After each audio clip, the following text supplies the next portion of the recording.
morning students. I hope you are all watching the video classes regularly. Students, this is not your direct class, so you feel some difficult to understand the concept. You just see the video more than one time, then only you can able to understand the concept clearly. Okay students, today we are going to see about the new lesson, chapter 3, scoping. This lesson is very important lesson, so listen carefully. You are all already know the term scope. This same concept you already studied in 11th standard. Can you able to remember the concept? Yes. Okay. Now in this chapter you learn about what is scoping, how to implement the LEGB rule, what is module, and then how to implement what is mean by access control and how to implement access control in the programming languages. Now we see about the introduction of this lesson. What is mean by scope? So scope refers to the visibility of variables, parameters and functions in one part of a program to another part of the same program. Scope is used to specify the lifetime of the variable. The duration for which a variable is alive is called its lifetime. So what does mean by scope means scope is used to specify the lifetime of the variable. So what is the meaning of lifetime? The duration of the variable is alive. So how long the value is stored in the variable is known as a lifetime or visibility of the variable. When you want to write a program, you must need variables, parameters and functions. And also you specify where the variables can be accessed, variables and parameters as well as function, where it can be accessed, where how we can take the data from this parameters and functions, that you have to specify. That specification is known as the scope. So normally in Python program, every variable defined in a program as global scope. What does mean by global scope means when you are declaring the variable in global scope, throughout the program we can able to access the variable. As well as if we make changes in global scope variable, the changes can be affected to the variable used anywhere in the program. So to avoid that one, that is if we make changes, the changes can be affected only that particular place alone. If we want to make like changes, then we can avoid this global scope. Then we can use to limit a variable scope. So this limitations of a variable scope can be done by using this different types of scopes. Now you can see about what is meant by variable scope. Before going to this variable scope, you first understand what is meant by variable. A variable is nothing but the variable is a name that is used to hold the values stored in a program. Okay, now you can see the definition about variable. A variable is nothing but a name given to a storage area. Here storage area means is nothing but address where it can be stored in your memory that our programs can manipulate. The value of the variable may get changed in the program. So the value of the variable can be changed during the execution of the program. That is what variables really are, they are addresses to an object in the memory. If for example when you are writing the program, we assign the values a equal to 5, b equal to 10. Then the variable a and b is known as a variables that is used to hold the value. In this example, a equal to 5 means the variable a is used to hold the value 5 and b equal to 10 means the variable b is used to hold the value 10. This values is not a permanent value. If you want to change the value stored in a and b, you can able to change it. That is, the value of the variable may get changed in the program. Okay, next we see about how to assign values to the variables. If you want to assign values to the variables by using the assignment operator, we already know that one. Yes. So assignment operator in programming languages, we are using colon equal to as the assignment operator. In a programming language, we are using just equal symbol as a assignment operator. Now you can see here, assign a variable with colon equal to an instance or object. We are binding or mapping the variables to that instance. That is, if we assign values, here instance and objects is used to specify, is used to mention the values stored in that variables. So to binding values to the variable is known as binding or mapping. That is, a equal to 5 means the value 5 is bind to the variable a. That is known as binding, or we can also call it as a mapping. Instance is nothing but object to the variable is known as a instance. Now we see about the definition of mapping. The process of binding a variable name with an object is called mapping. We already know binding is also known as mapping. Okay, so the process of binding a variable name with an object. Here object means is nothing but value. So binding the variable with value is known as mapping or binding. Okay, so in programming languages we are using equal symbol used for binding the values. Next we see about what is mean by namespace.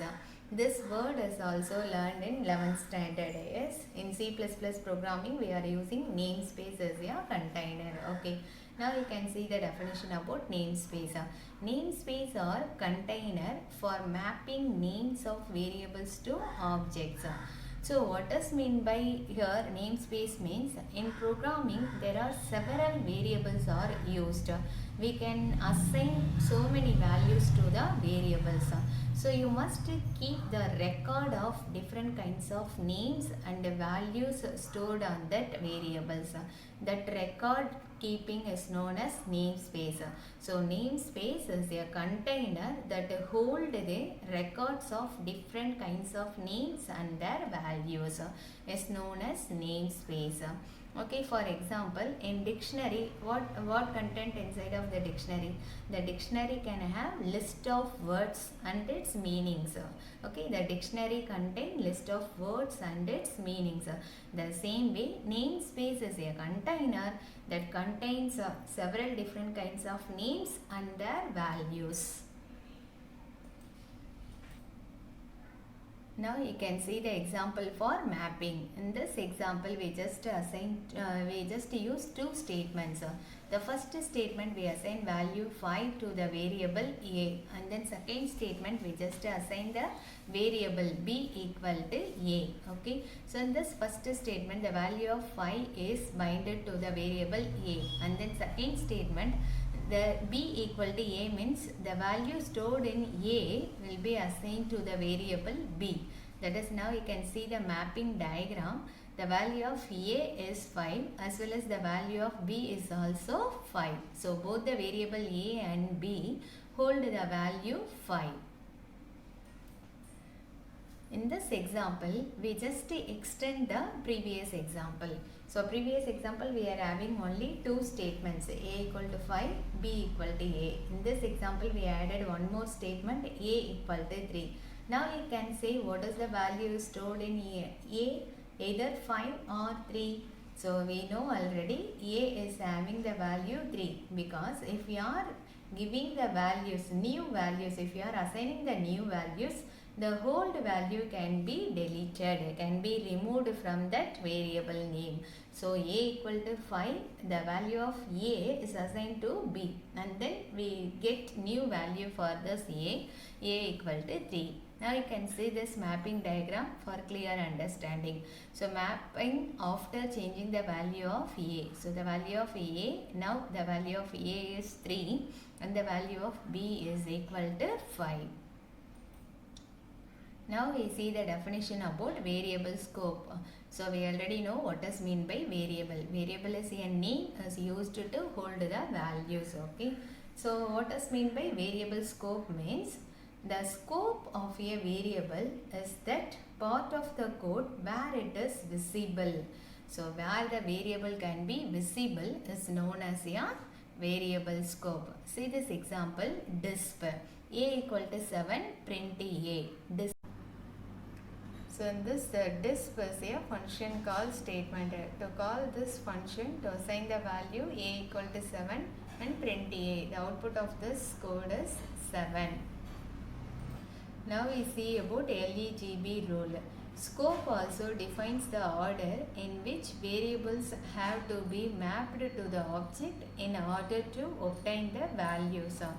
Here, so what is meant by LEGB rule means here you can give the order in which variables can be accessed or mapped to the object.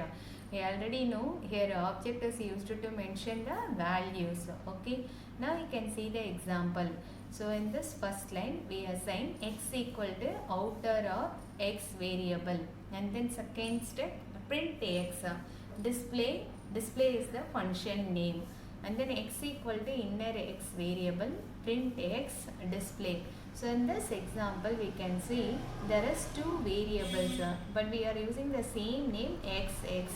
One variable is declared outside of this function and one more variable is declared inside of the function.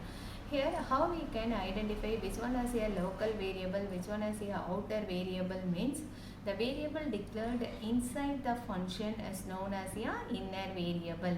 The variable declared outside of the function is known as a outer or global variables.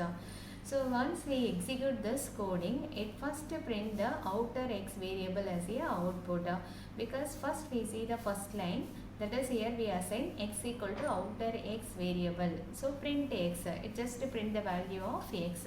And then here sixth line we call the function display. Once we call the function, then only this function code can be executed. In this function we assign the value of x equal to inner x variable, and then print x means it print the value inner x variable as the output. Okay, so this is the output of this code. So what is the use of LEGB rule means to decide the order in which the scopes are to be searched for scope resolution. That's why we are using this LEGB rule. Now we are see about different types of variables scope used in the chapter. Okay, so local scope, enclosed scope, global scope, built-in scope. So there are 4 different types of scopes used in this variables section. Okay, now you can see the diagram, hierarchical representation of the diagram. In this diagram we represent highest to lowest values. Here built-in scope is the first, and then global, enclosed, local scope. Now we see about what is meant by local scope. So local scope, it refers to the variables defined in current function. Always a function will first look up for a variable name in its local scope. Only if it does not find it there, the outer scope are checked. That is, what does mean by local scope means a variable defined inside a function. A variable defined inside a function is known as a local scope.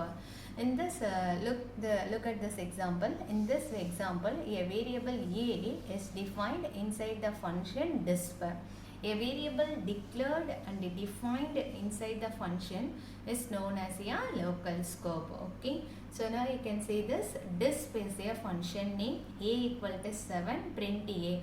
This two statement is a function statement. At last disp of, this is a function call statement.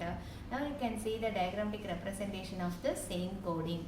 So here function is a disp, the function definitions are a equal to 7, print a. And then we call this function disp, disp. This is a function call statement. To call this function, it display the value 7 as your output. Okay, that's all about this local scope.